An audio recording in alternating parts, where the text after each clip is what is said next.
आप उसको रुदाली कैसे कह सकते हैं। कल आप कहेंगे देश का स्वतंत्रता संग्राम भी रुदाली है। कल आप कहेंगे इमरजेंसी में जिस लोगों ने आंदोलन किया था ऐसा आप बोलते हो वो भी रुदाली है। कल आप बोलेंगे अयोध्या में जो आंदोलन हो गया राम मंदिर के नाम पर वो भी रुदाली है। आप कल कहेंगे जो मुंबई और महाराष्ट्र के लिए आंदोलन हुआ और महाराष्ट्र की स्थापना हो गई वो भी रुदाली है। ये लोगों का इतिहास है।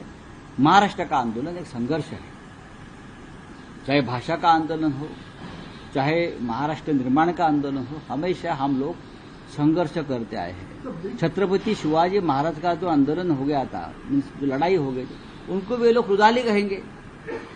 हाँ, ऑपरेशन सिंदूर भी रुदाली है ना। फिर मोदी जी ऑपरेशन सिंदूर के साथ जो वोट मांग रहे हैं वो भी रुदाली है। देवेंद्र फडणवीस की जो ये है ऊपर, हाँ ये ऊपर जो है लगता है थोड़ा सा उसमें कमी आ गई है। प्रधानमंत्री ने जो आतंकी को समर्थन कर पाकिस्तान पर तीखा हमला किया है, पहलगाम जो हमला हुआ उसको लेकर प्रधानमंत्री ने बात कही है, कैसे देखते हैं आप? देखिए, ब्रिक्स सम्मेलन या ये सम्मेलन वो सम्मेलन, शंघाई सम्मेलन, प्रधानमंत्री जाते हैं बातें करते हैं, लेकिन उसमें से एक भी देश हमारे साथ खड़ा नहीं हो गया इस संघर्ष में। जिस तरह से पाकिस्तान के साथ यूनाइटेड नेशन से लेकर टर्की हो, चाइना हो, अजरबैजान हो और भी देश खड़े हो गए।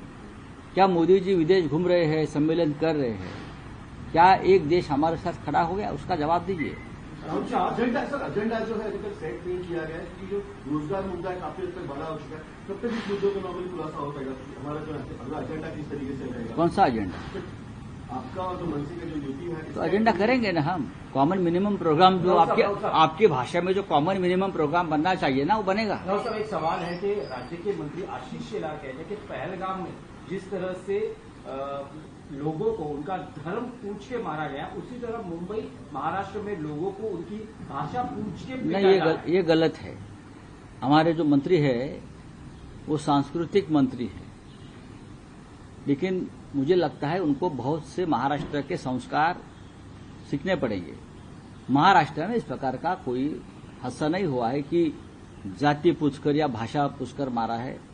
कुछ लोग ये कहना चाहते हैं कि हम महाराष्ट्र की जो संस्कृति है, मराठी भाषा की संस्कृति, उसको हम नहीं मानेंगे। उसके खिलाफ लोगों का गुस्सा है। ये गुस्सा ये मंत्री को भी आना चाहिए, क्योंकि वो मराठी भाषा का खा रहे हैं। हाँ, ये मराठी भाषा के मंत्री है। महाराष्ट्र में मराठी भाषा नहीं रहेगी तो क्या पाकिस्तान में रहेगी, बांग्लादेश में रहेगी? आप मुझे बताइए। नेपाल में रहेगी? बताइए आप मुझे कहाँ रहेगी? कि आप मोदी जी गए ब्रिक्स सम्मेलन में, कहा वहां रहेगी? ये सरासर अपमान है किसी भी भाषा का। अगर किसी राज्य में वहां के लोग अपनी भाषा की प्रतिष्ठा के लिए और रक्षा के लिए आंदोलन करते हैं किसी हमारे पूरे देश में, तो उसका तुलना ये मंत्री टेररिस्ट से करते हैं, पहलगाम के टेररिस्ट से करते हैं। मिस्टर शेलार मंत्री है, तो ये सरासर गलत है। और भारतीय जनता पार्टी की मानसिकता क्या है